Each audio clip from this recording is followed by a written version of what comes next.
शांति। बाबा के सदा विशेष महावाक्य सुनेंगे। हमारी आज की मुरली अव्यक्त मुरली है, रिवाइज्ड कोर्स है बाबा के अव्यक्त रूप से चले हुए महावाक्यों का। मुरली की ओरिजिनल डेट है 31 मार्च 2007 और आज की डेट 19 अक्टूबर 2025। मुरली का सार है, सपूत बन अपनी सूरत से बाप की सूरत दिखाना। बाप की सूरत किससे दिखेगी? हमारी सूरत से, जब हम सपूत आज्ञाकारी बन चलेंगे। निर्माण अर्थात सेवा के साथ निर्मल वाणी और निर्माण स्थिति का बैलेंस रखना है। बाबा कहते विश्व निर्माण का कार्य तो हम कर ही रहे हैं, विश्व नव निर्माण का, लेकिन उसके साथ कौन सा बैलेंस रखना है? निर्मल वाणी और निर्माण स्थिति का। आज बाप दादा चारों ओर के बच्चों के भाग्य की रेखाएं देख हर्षित हो रहे हैं। सभी बच्चों के मस्तक में चमकती हुई ज्योति की रेखा चमक रही है। सब अपने मस्तक को देखें, चमकती हुई ज्योति की रेखा चमक रही है। नैनों में रूहानियत की भाग्य रेखा दिखाई दे रही है। मुख में श्रेष्ठ वाणी के भाग्य की रेखा दिखाई दे रही है। तो बाबा कहते मस्तक में चमकती ज्योति, चेहरे में रूहानियत और मुख में श्रेष्ठ वाणी, ये हम भाग्यवान बच्चों के लक्षण हैं। होठों में रूहानी मुस्कुराहट देख रहे हैं। हाथों में सर्व परमात्मक खजाने की रेखा दिखाई दे रही है। हर याद के कदम में पद्मों की रेखा देख रहे हैं। एक एक याद सेकंड बाय सेकंड पद्मों की कमाई करा रही है।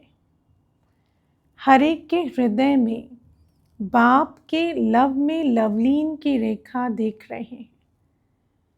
ऐसा श्रेष्ठ भाग्य हर एक बच्चा अनुभव कर रहे हैं ना।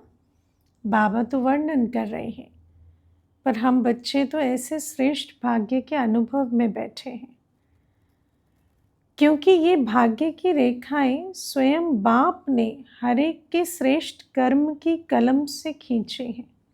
खींचे बाबा ने हैं, लेकिन कौन से कलम से? हमारे अपने श्रेष्ठ कर्मों की कलम से।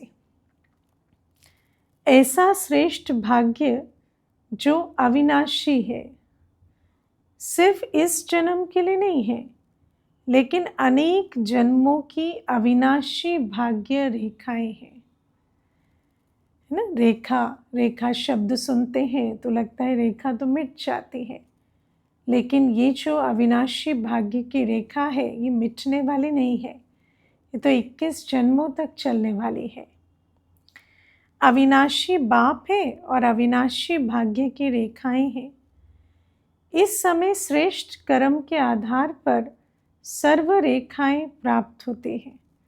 बाबा कहते बाबा रेखाएं खींच रहे हैं हमारे भाग्य की, लेकिन ये रेखाएं हमारे भाग्य की किस आधार से खींचती हैं? हमारे श्रेष्ठ कर्मों के आधार से। इस समय का पुरुषार्थ अनेक जन्म की प्रारब्ध बना देता है।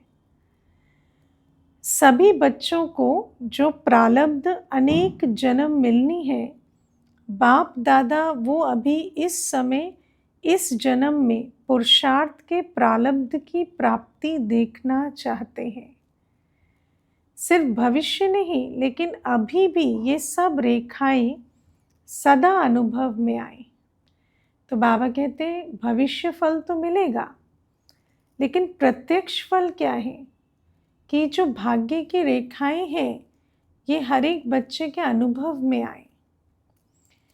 क्योंकि अभी के दिव्य संस्कार आपका नया संसार बना रहा है। तो बाबा कहते अनेक जन्मों का जो भविष्य फल है उसका आधार अभी का प्रत्यक्ष फल है। तो अभी जब निरंतर इन भाग्य की रेखाओं के स्वरूप में अनुभूति में रहेंगे तो यही संस्कार आगे के संसार में जाएंगे भी और उसका निर्माण भी करेंगे। तो चेक करो, चेक करना आता है ना? स्वयं ही स्वयं के चेकर बनो। तो सर्व भाग्य की रेखाएं अभी भी अनुभव होती हैं। ऐसे तो नहीं समझते कि ये प्रारब्ध अंत में दिखाई देगी, है ना? नहीं, बाबा कहते जब बाबा अभी झोली भर रहे हैं तो ये सारे भाग्य की रेखाएं अभी प्रैक्टिकल जीवन में अनुभव होनी चाहिए। प्राप्ति भी अब है तो प्रारब्ध का अनुभव भी अभी करना है। प्राप्ति तो बाबा अभी दे रहे हैं ना, तो अनुभूति भी अभी होनी चाहिए। भविष्य संसार के संस्कार अभी प्रत्यक्ष जीवन में अनुभव होना है। तो क्या चेक करो कि भविष्य संसार के संस्कारों का गायन करते हो कि भविष्य संसार में एक राज्य होगा। याद है ना वो संसार, है ना? याद आता है ना? बाबा ने स्मृति दिलाई है, सभी स्मृति लब्धा है। तो बाबा कहते याद आता है ना वो श्रेष्ठ संसार, एक राज्य का संसार। कैसा है हमारा वो संसार? एक धर्म, एक भाषा, एक राज्य, एक कुल, एक मत। कितने बार उस संसार में राज्य किया है? बहुत अच्छा प्रश्न है। कोई उत्तर दे सकते हैं कितने बार राज्य किया है? याद है कि याद दिलाने से याद आता है। स्मृति स्वरूप रहते हैं कि जब बाबा याद दिलाते हैं तो याद आता है। स्मृति विस्मृति का खेल चलता तो नहीं है। क्या थे वो स्मृति में है ना, लेकिन वही संस्कार अभी के जीवन में प्रत्यक्ष रूप में है। बाबा कहते हैं जो आदि था सो अंत में भी वही अवस्था पे पहुँचे हैं। जो स्मृति आई कि हाँ हमारा श्रेष्ठ स्वरूप ऐसा था, दैवी स्वरूप, तो क्या अंत में भी अब उस अवस्था में स्थित हो गए हैं? तो चेक करो अभी भी मन में, बुद्धि में, संबंध संपर्क में, जीवन में एक राज्य है। देखो कितनी अच्छी बात बाबा कह रहे हैं कि सतयुग में तो एक राज्य है, लेकिन अभी मन, बुद्धि और संबंध संपर्क में जीवन में एक राज्य है, या स्व का भी और माया का, दोनों का राज्य चलता है। वह कभी कभी आत्मा के राज्य के साथ साथ माया का राज्य भी तो नहीं है। जैसे भविष्य प्रारब्ध में एक ही राज्य है, दो नहीं है, तो अभी भी दो राज्य तो नहीं है, है ना? भविष्य है एक की, द्वैत नहीं है भविष्य में, तो अभी भी दो नहीं होना चाहिए, एक होना चाहिए। एक संपूर्ण स्वराज अधिकारी बन गए हैं।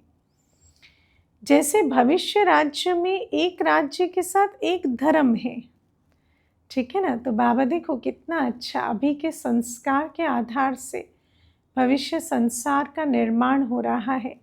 तो कितनी क्लीन डीप चेकिंग करा रहे हैं कि क्या सचमुच अभी वो संस्कार बने हैं। तो बाबा कहते भविष्य संसार में तो एक धर्म है। वो धर्म कौन सा है? संपूर्ण पवित्रता की धारणा का धर्म है। तो वहाँ का धर्म क्या है? संपूर्ण पवित्रता की धारणा ही धर्म है। तो अभी चेक करो कि पवित्रता संपूर्ण है। स्वप्न में भी अपवित्रता का नाम निशान नहीं हो, है ना? बाबा कहते हैं अगर स्वप्न संकल्प मात्र भी अपवित्रता है तो एक धर्म में कैसे जाएंगे? एक धर्म का निर्माण कैसे होगा? क्योंकि एक धर्म में जो मुख्य धारणा है वो संपूर्ण पवित्रता की है। तो अभी चेक करो कि पवित्रता संपूर्ण है, स्वप्न में भी अपवित्रता का नाम निशान नहीं हो। पवित्रता अर्थात संकल्प, बोल, कर्म और संबंध संपर्क में एक ही धारणा संपूर्ण पवित्रता की हो, ब्रह्माचारी हो। जैसे ब्रह्मा बाप ने हर संकल्प, बोल, कर्म, संबंध, संपर्क में संपूर्ण पवित्रता की धारणा का प्रत्यक्ष प्रमाण दिया, ऐसे हम बच्चे ब्रह्माचारी हो, ब्रह्मा बाबा के आचरण पर कदम रखने वाले हो। अपनी चेकिंग करने आती है? जिसको अपनी चेकिंग करनी आती है वो हाथ उठाओ। कितनी अच्छी बात आज बाबा पूछ रहे हैं, क्योंकि हम कभी कभी सोचते हैं हाँ अपनी चेकिंग तो हर एक को करनी आती है, लेकिन सोच कर उत्तर देना, क्या अपनी चेकिंग करनी आती है? क्यों बाबा कहते हैं कि क्या जिसको आती है वो हाथ उठाओ। आती है और फिर करते भी हैं, या सिर्फ आती है करते नहीं है? करते हैं। हाँ, टीचर्स को आता है, बाबा पूछते हैं। डबल फॉरनर्स को आता है, क्यों? अभी की पवित्रता के कारण आपके जड़ चित्र से भी पवित्रता की मांग करते हैं। तो चैतन्य में अभी हम संपूर्ण पवित्र मूर्त बने हैं, तब तो आज भी हमारे जड़ चित्रों के सम्मुख पवित्रता की मांग नहीं करते हैं। पवित्रता अर्थात एक धर्म अब की स्थापना है जो भविष्य में भी चलता है। भविष्य तो प्रारब्ध है, भविष्य तो बस ये संस्कार जाएंगे, पर बाबा कहते स्थापना, इन संस्कारों की स्थापना का समय अभी है। ऐसे ही भविष्य का क्या गायन है? एक राज्य, एक धर्म, और साथ में सदा सुख, शांति, संपत्ति, अखंड सुख, अखंड शांति, अखंड संपत्ति। तो अब के आपके स्वराज्य के जीवन में वो है विश्व राज्य, और इस समय क्या है? स्वराज्य। विश्व राज्य का आधार क्या है? इस समय हर ब्राह्मण का स्वराज्य अधिकारी होना। तो चेक करो कि अविनाशी सुख, परमात्म सुख, अविनाशी अनुभव होता है? कभी कभी तो अनुभव नहीं होता। अतीन्द्रिय सुख, परमात्म सुख, अविनाशी सुख के अविनाशी अनुभवी बने हैं, क्योंकि कल अखंड सुख, शांति, पवित्रता, संपत्ति पर राज्य कैसे करेंगे जब इस समय अविनाशी सुख के अनुभवी बनेंगे। कोई साधन व कोई सैल्वेशन के आधार पर सुख तो अनुभव नहीं होता, क्योंकि साधन के आधार पर होगा तो साधन जैसे विनाशी है। इस दुनिया में कोई भी चीज़ अविनाशी नहीं है, साधन विनाशी है, तो साधन के आधार से सुख भी विनाशी हो जाता। कभी किसी भी कारण से दुख की लहर अनुभव में नहीं आनी चाहिए। बाबा कहते कारण नहीं, कोई भी कारण हो, बाबा कहते दुख की लहर मुझे छू भी ना जाए, क्योंकि सुख मेरी अपनी चीज़ है। तो बाहर की कोई भी बात मेरे वो अविनाशी सुख का अनुभव परिवर्तन ना कर सके। कोई नाम, मान, शान के आधार पर तो सुख अनुभव नहीं होता है। बाबा कहते, बाबा ने आज बहुत अच्छा प्रश्न पूछा, चेकिंग करनी आती है, सुखी तो है, पर सुख का आधार क्या है? कोई नाम, मान, शान तो नहीं है, क्योंकि नाम, मान, शान तो विनाशी है। क्यों? ये नाम, मान, शान, साधन, सैल्वेशन, ये स्वयं ही विनाशी है, अल्पकाल के हैं।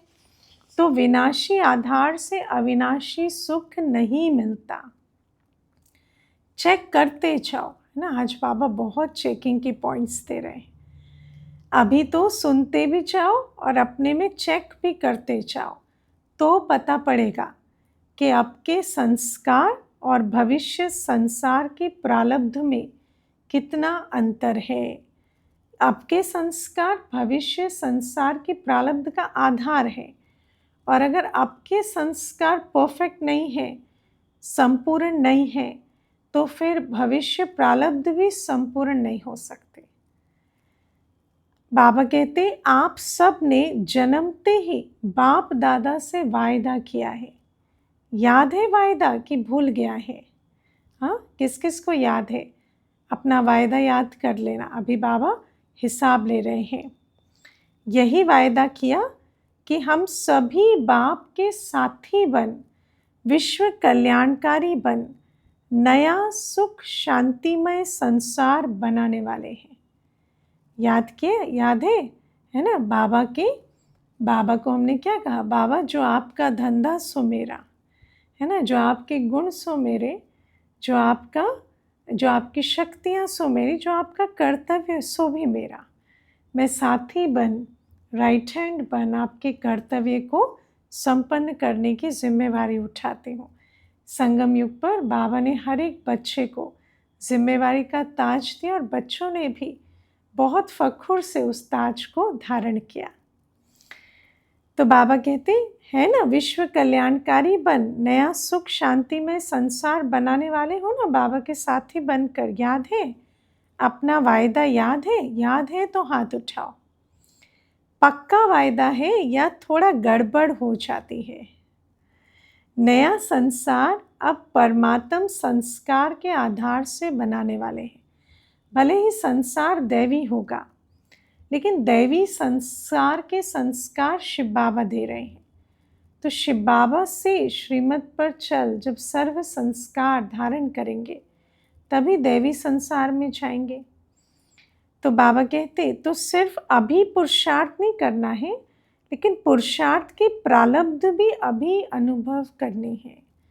जो पुरुषार्थ हम कर रहे हैं उसका स्वरूप भी बनना है।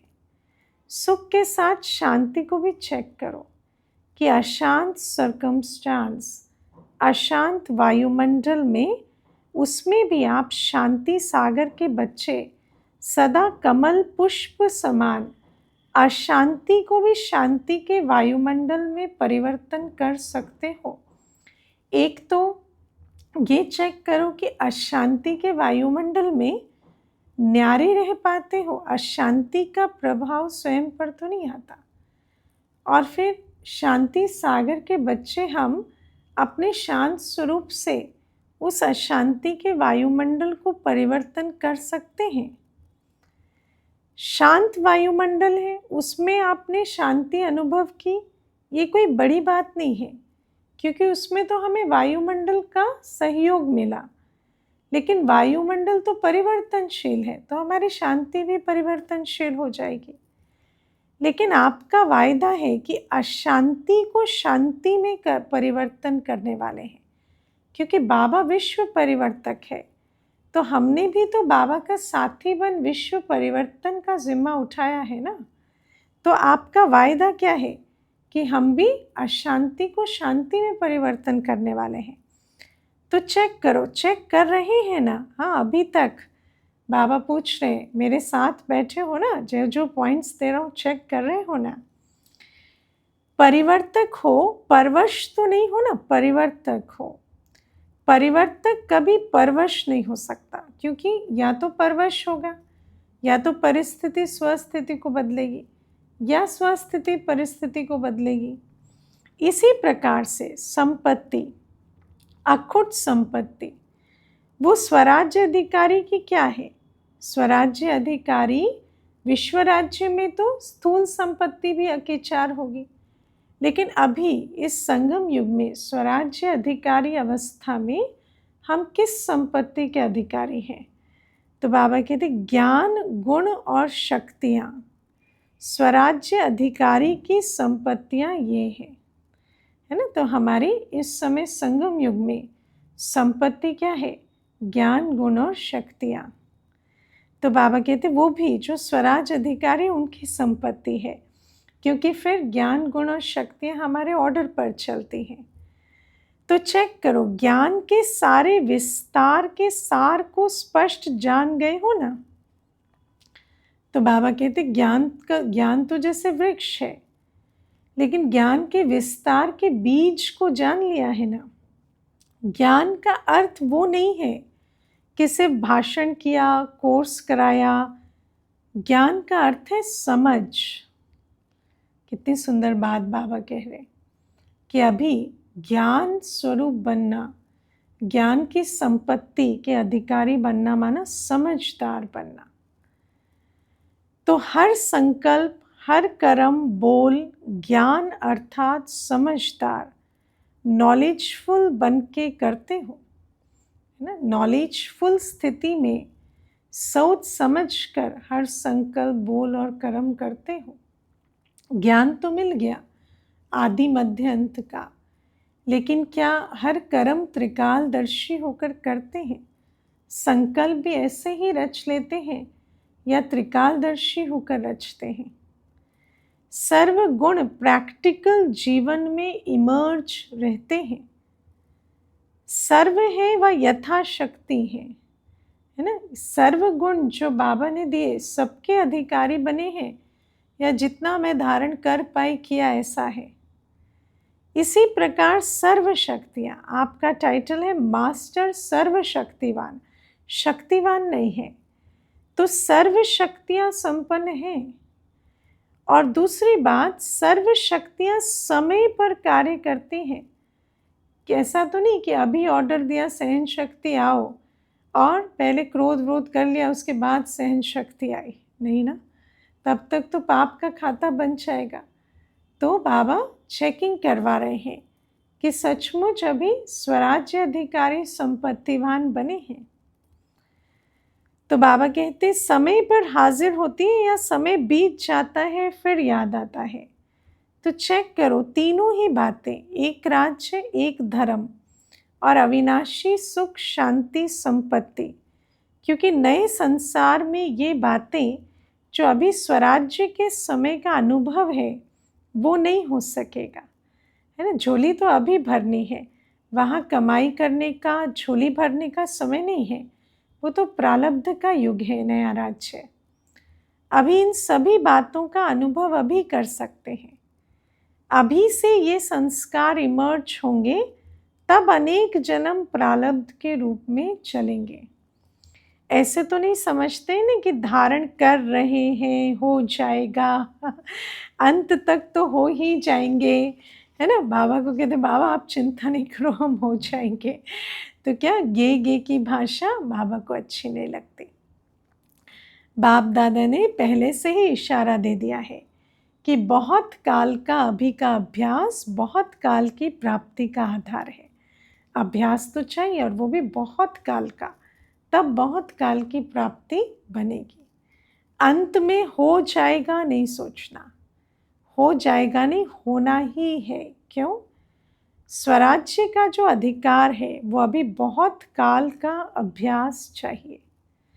अगर एक जन्म में अधिकारी नहीं बन सकते, अधीन बन जाते, तो अनेक जन्म कैसे होंगे। और वो भी जब अभी दाता बैठा है तब भी अगर हम खाली रह जाएं तो 21 जन्म भरपूर कैसे रहेंगे, वो तो पॉसिबल ही नहीं ना। तब तो बस प्रारब्ध है। भरने के समय जब दाता बैठा है, खजाने लुटा रहा है, तब भी हम संपन्न ना बन पाए तो अनेक जन्म कैसे भरपूर रहेंगे। इसलिए बाप दादा सभी चारों ओर के बच्चों को बार बार इशारा दे रहे हैं कि अभी समय की रफ्तार तीव्र गति में जा रही है। पिछले रविवार की मुरली याद करें, बाबा ने समय की तीव्र गति पर इशारा दिया कि समय की रफ्तार बहुत तीव्र गति से जा रही है। इसलिए अभी सभी बच्चों को अभी सिर्फ पुरुषार्थी नहीं बनना, लेकिन तीव्र पुरुषार्थी बन पुरुषार्थ की प्रारब्ध का अभी बहुत काल से अनुभव करना है। तीव्र पुरुषार्थी बन ऐसे धारणा मूर्त बनना है कि अभी के ये जो संस्कार है ये बहुत काल के पक्के हो जाए और फिर ये चले भी बहुत काल तक। तीव्र पुरुषार्थ की निशानियां बाप दादा ने पहले भी सुनाई हैं। तीव्र पुरुषार्थी सदा मास्टर दाता होगा, लेवता नहीं देवता, देने वाला। क्योंकि तीव्र पुरुषार्थ माना हम सदा बाबा से झोली भर रहे हैं, है ना। तो जो जिसकी झोली भरी होती है वो तो दाता रहता है। ये हो तो मेरा पुरुषार्थ हो, ये करे तो मैं भी करूं, ये बदले तो मैं भी बदलूं, ये बदले ये करे, ये दातापन की निशानी नहीं। पुरुषार्थ में देने में पहले मैं, सहयोग देने में, समाने में, सहने में, कार्य करने में, जिम्मेवारी उठाने में पहले मैं, ये है तीव्र पुरुषार्थ की निशानी। कोई करे ना करे, लेकिन मैं बाप दादा समान करूं। बाप दादा ने किसी को देखा क्या, ये करे तो मैं करूं? नहीं, बाप दादा ने बीड़ा उठाया। ऐसे तीव्र पुरुषार्थी बच्चे बीड़ा उठाते हैं। ब्रह्मा बाप समान भी साकार में भी देखा, बच्चे करें तो मैं करूं कभी नहीं कहा। ब्रह्मा बाबा ने सबसे पहले करके दिखाया, मैं करके बच्चों से कराऊं। दूसरी निशानी है तीव्र पुरुषार्थ की, सदा निर्माण, कार्य करते भी निर्माण, है ना। भरा हुआ पेड़ झुका हुआ रहता है ना, लदा हुआ पेड़। तो ऐसे जो दाता से संपन्न रहते हैं वो निर्माण रहते, वो अभिमान अपमान का खेल नहीं करते। निर्माण और निर्माण दोनों का बैलेंस चाहिए। कार्य की जिम्मेवारी भी पूरी उठाना और मैं का गीत भी ना गाना, है ना। पहले मैं करूं पर क्रेडिट में मैं नहीं, है ना। मैं करता हूँ ये बोल नहीं निकलते। निर्माण क्यों? निर्माण बनकर कार्य करने में सर्व द्वारा दिल का स्नेह और दुआएं मिलती हैं। क्योंकि कई बार ऐसा होता है करते बहुत है पर देह अभिमान है ना, तो दुआएं नहीं ले पाते। बाप दादा ने देखा कि निर्माण अर्थात सेवा के क्षेत्र में आजकल सभी अच्छे उमंग उत्साह से नए नए प्लान बना रहे हैं। तो निर्माण तो बहुत अच्छा प्लान, बहुत अच्छे प्लान निर्माण के बन रहे हैं। इसकी बाप दादा चारों ओर के बच्चों को मुबारक दे रहे हैं। बाप दादा के पास निर्माण के, सेवा के प्लान बहुत अच्छे अच्छे आए हैं। लेकिन बाप दादा ने देखा कि निर्माण के कार्य तो बहुत अच्छे हैं, लेकिन जितना सेवा के कार्य में उमंग उत्साह है, उतना अगर निर्माण स्टेज का भी बैलेंस हो तो निर्माण अर्थात सेवा के कार्य में सफलता और ज़्यादा प्रत्यक्ष रूप में हो सकती है। क्योंकि उसमें फिर दुआओं का बल भी समा जाएगा, और जहाँ दुआएं होती हैं वहाँ सफलता प्रैक्टिकल बहुत प्राप्त होती है। बाप दादा ने पहले भी सुनाया है, निर्माण स्वभाव, निर्माण बोल और निर्माण स्थिति से संबंध संपर्क में आना।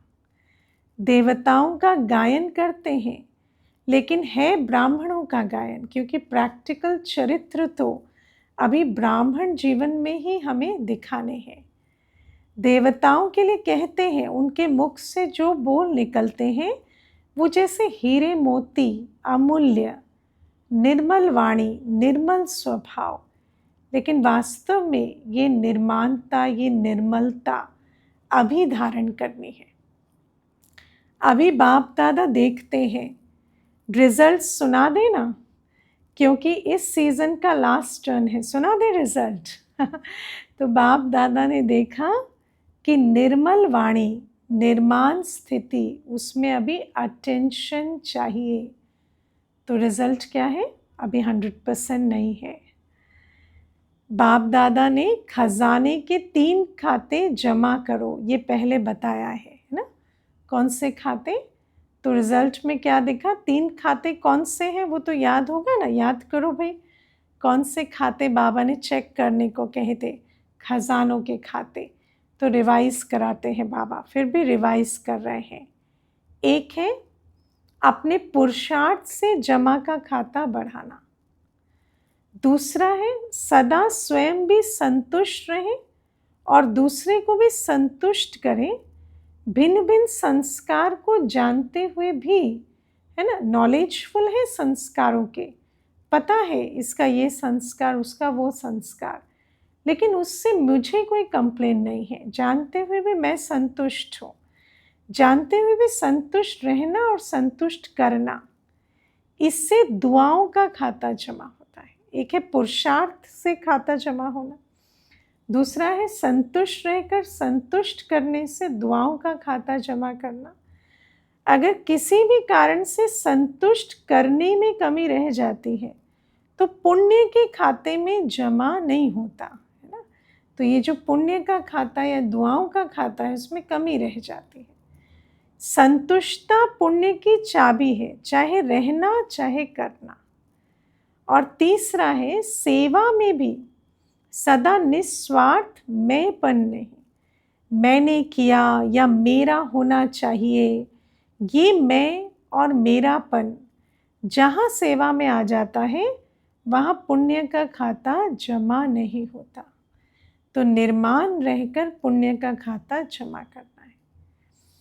मेरापन अनुभवी हो, ये रॉयल रूप का भी मेरापन बहुत है ना। मुझे नहीं पूछा, मैंने किया और उसको जैसे मान मिला, मुझे मान नहीं मिला। रॉयल रूप के मेरेपन की लिस्ट साधारण मेरेपन से भी लंबी है।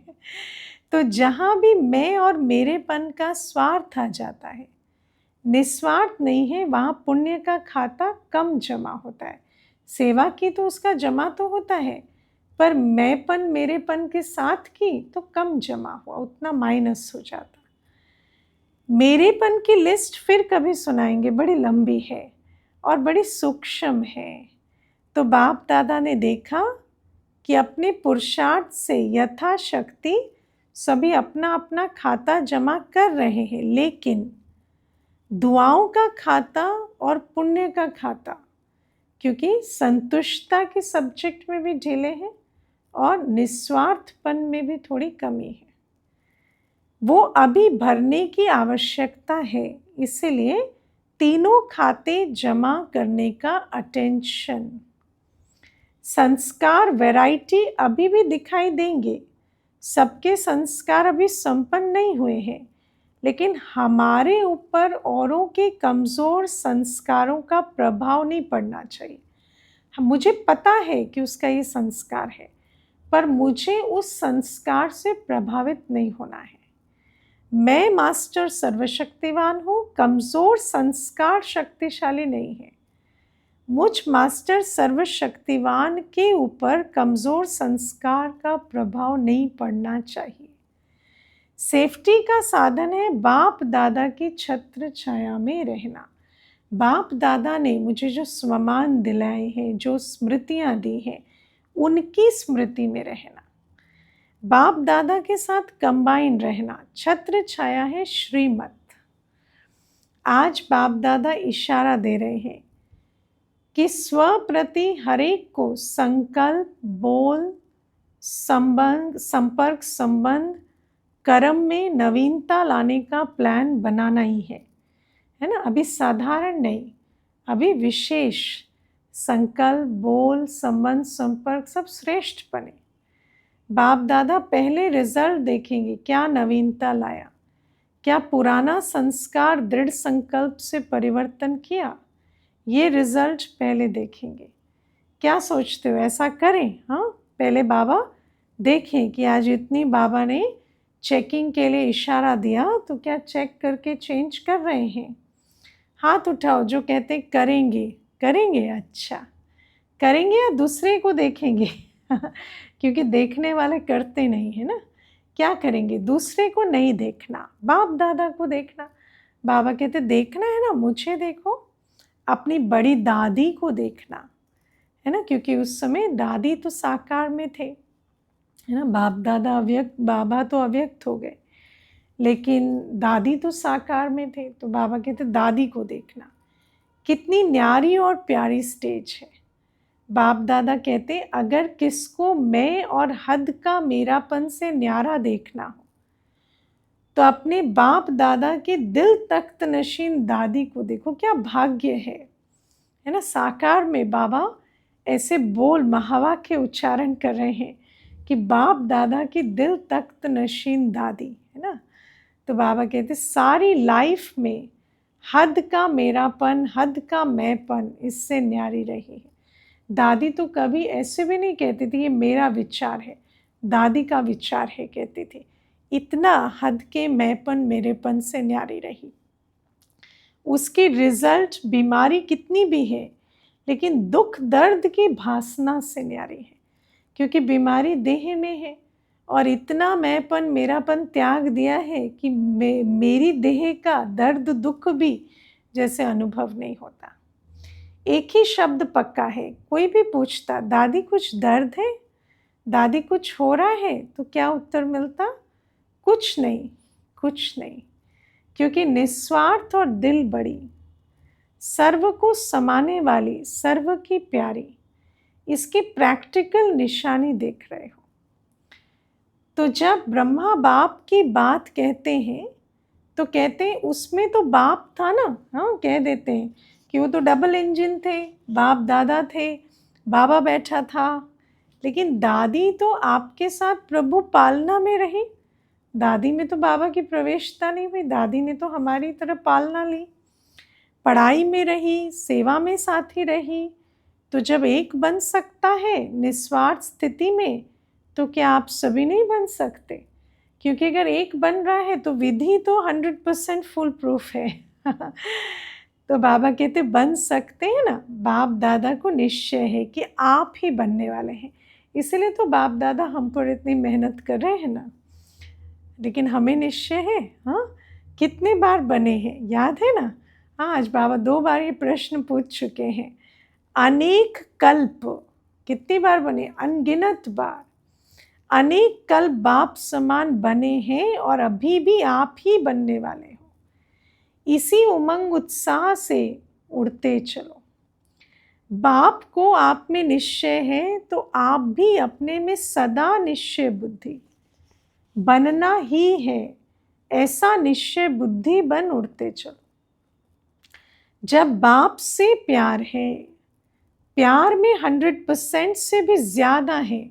बाबा ये सर्टिफिकेट सदा बच्चों को देते हैं कि बच्चे प्यार में तो 100% से भी ज़्यादा हैं।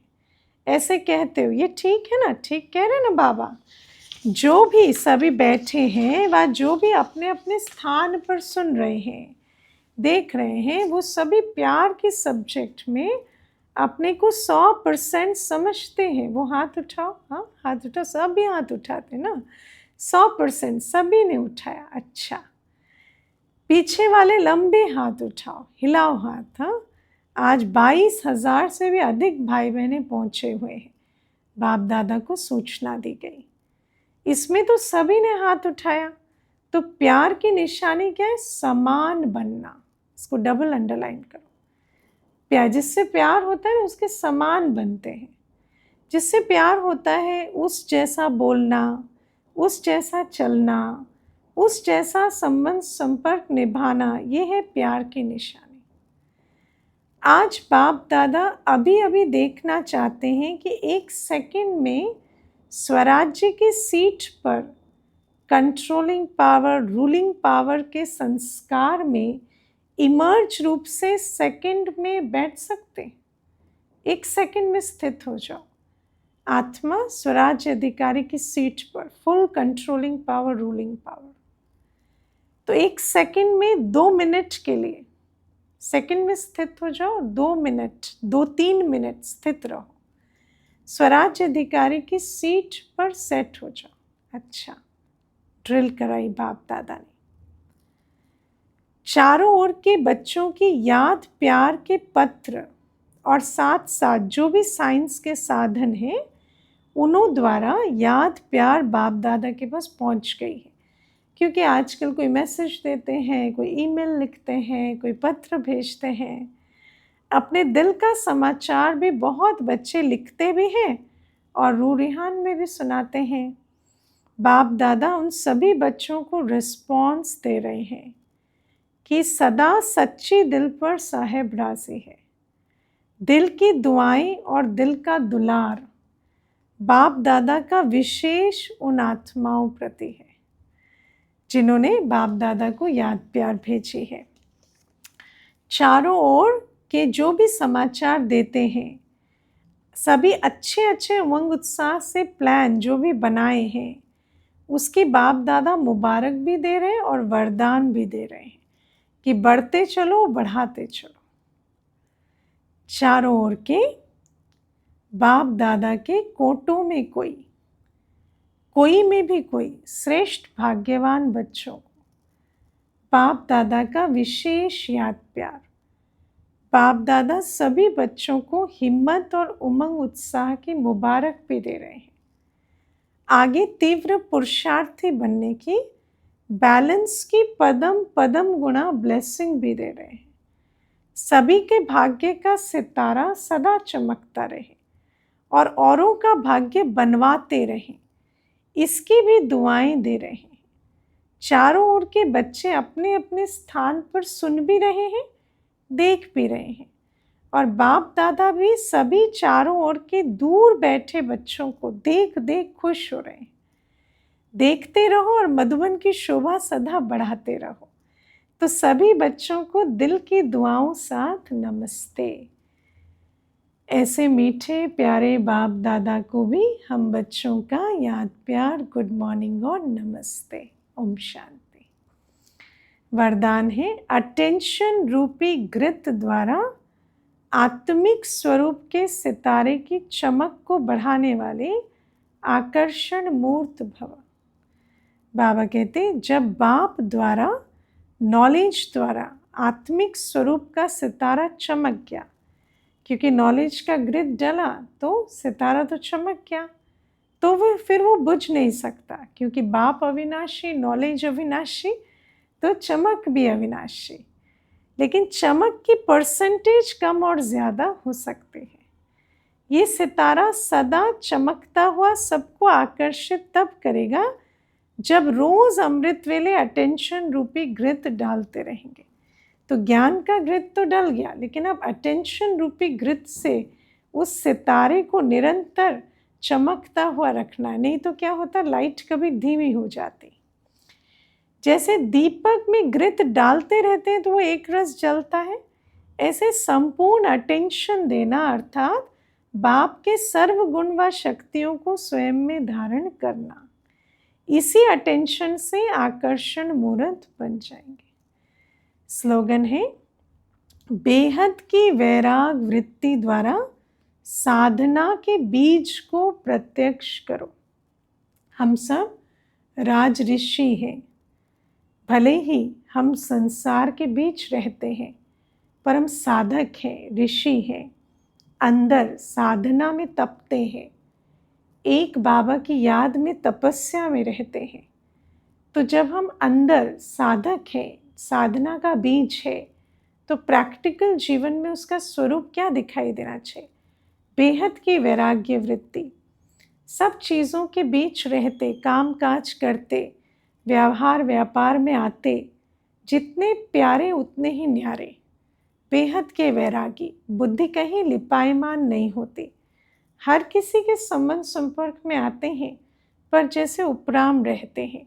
ये साधना के बीच का प्रत्यक्ष फल है। अव्यक्त इशारे, स्वयं और सर्व के प्रति मनसा द्वारा योग की शक्तियों का प्रयोग करो। आज की पॉइंट, योग की शक्ति जमा करने के लिए कर्म और योग का बैलेंस और बढ़ाओ। कर्म करते योग की पावरफुल स्टेज रहे, इसका अभ्यास बढ़ाओ, क्योंकि सारे दिन कर्म में ज़्यादा रहते हैं, बैठकर योग करना ज़्यादा नहीं हो पाता। तो कर्म करते जब योग की पावरफुल स्टेज में रहेंगे, तब योग की शक्ति बढ़ेगी। जैसे सेवा के लिए इन्वेंशन करते हैं, वैसे इन विशेष अनुभवों के अभ्यास के लिए समय निकालो और नवीनता ला करके सबके आगे एग्जाम्पल बनो। सूचना है, आज मास का तीसरा रविवार है। सभी राजयोगी तपस्वी भाई बहनें संध्या 6:30 से 7:30 बजे तक विशेष योग अभ्यास के समय मास्टर सर्वशक्तिवान के शक्तिशाली स्वरूप में स्थित हो प्रकृति सहित सर्व आत्माओं को पवित्रता की किरणें दें, सतोप्रधान बनाने की सेवा करें। अच्छा, ओम शांति। आज का प्रोग्राम ऐसा रहेगा, 6:45 बजे से योग रहेगा, 7:30 बजे आज की मुरली पर मनन चिंतन होगा और 8:20 पर सभी संगठित रूप में आज दीपावली के अर्थ दीपक भी जगाएंगे बाप दादा के सम्मुख, और साथ ही आदरणीय ब्रिजमोहन भाई साहब की 13वीं के निमित्त भी आज ही प्यारे बाप दादा को भोग स्वीकार कराएंगे। तो सभी जो भी दिल्ली एनसीआर में आसपास जितने भी भाई बहनें साकेत से जुड़े हुए हैं, जो मुरलीधर बच्चे हैं बाबा के, वो सभी सेंटर पर सम्मुख उपस्थित होंगे भोग के लिए। और जो ऑनलाइन जुड़े हैं वो ऑनलाइन समय से 6:45 बजे से जुड़ेंगे, ताकि हम संगठित रूप में बाप दादा को भोग स्वीकार करा सकें। ओम शांति।